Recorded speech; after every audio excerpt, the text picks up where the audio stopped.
Hey guys, today we're going to talk about how speeding up will allow you to slow down while you're making your touches.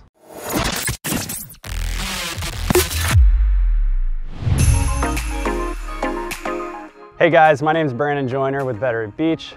Welcome to our Better at Beach YouTube channel. Today we're going to be talking about how it's necessary for you to speed up at first so that you are making your touches slow and controlled. A lot of times when I'm watching either a beginner class or an intermediate class, or I'm watching people playing a tournament, I've noticed that people are a little slow to start their movements, which is making them rush through their touches. And we want to make sure that we are making a quick movement at first, which will allow us to slow down and be in control when we're making our touches.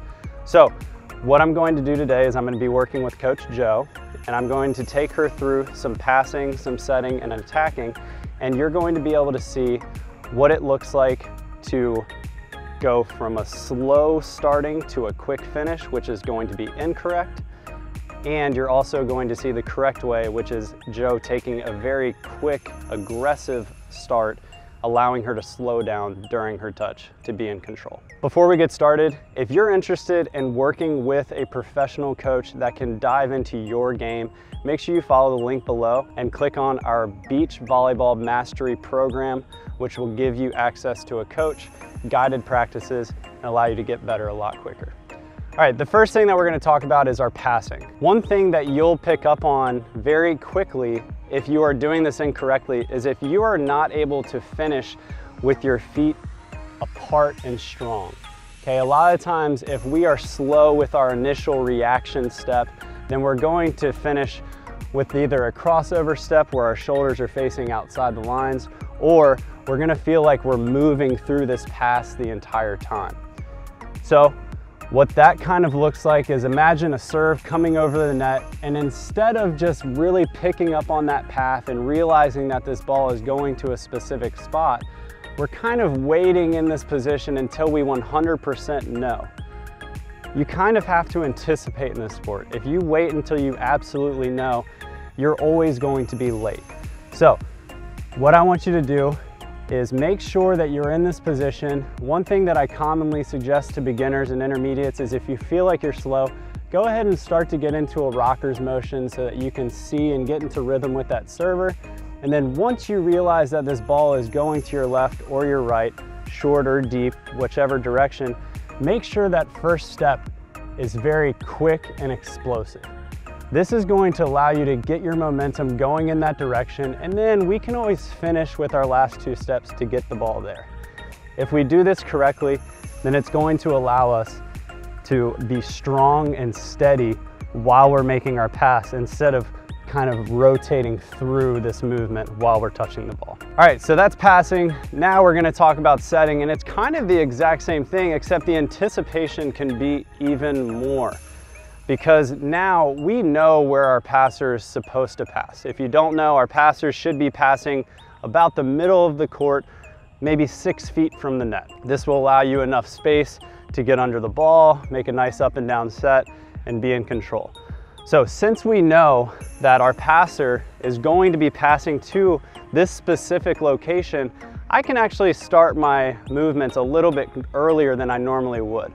So once I see that this ball is not coming to me, I can kind of stand up and start making this move towards my location where my passer is going to be. I'm not going to run all the way there because I still need to see this pass in case I need to adjust. So once I get a couple steps away from my starting position, I need to slow down. And then once I see the pass, that's where I'm going to be really quick to make this movement, allowing me to be slow and steady when I'm making my set. If you feel like you're sprinting to and through your sets, then you do not have control of your lower body. And if you don't have control of your lower body, then you're not going to have a lot of control with your set. So make sure, once you've figured out when you're going to release, which should be once you realize this ball is not coming to you with the serve, you take a couple steps. Once you see the pass, you use your quick movements so that when you're actually making your set, you can be slow and in control. The last one is going to deal with attacking. And before I even get started, I want you to know that your actual footwork for your attack is going to go from slow to fast. This is going to allow you to adjust and find any set that your setter gives you. What we want to make sure is fast to slow is your shuffle out to your starting position. Once I realize that this serve is coming to me and I make my pass to the middle of the court 6 feet off the net, then I need to get into my hitting corridor or my hitting window, whatever you want to call it.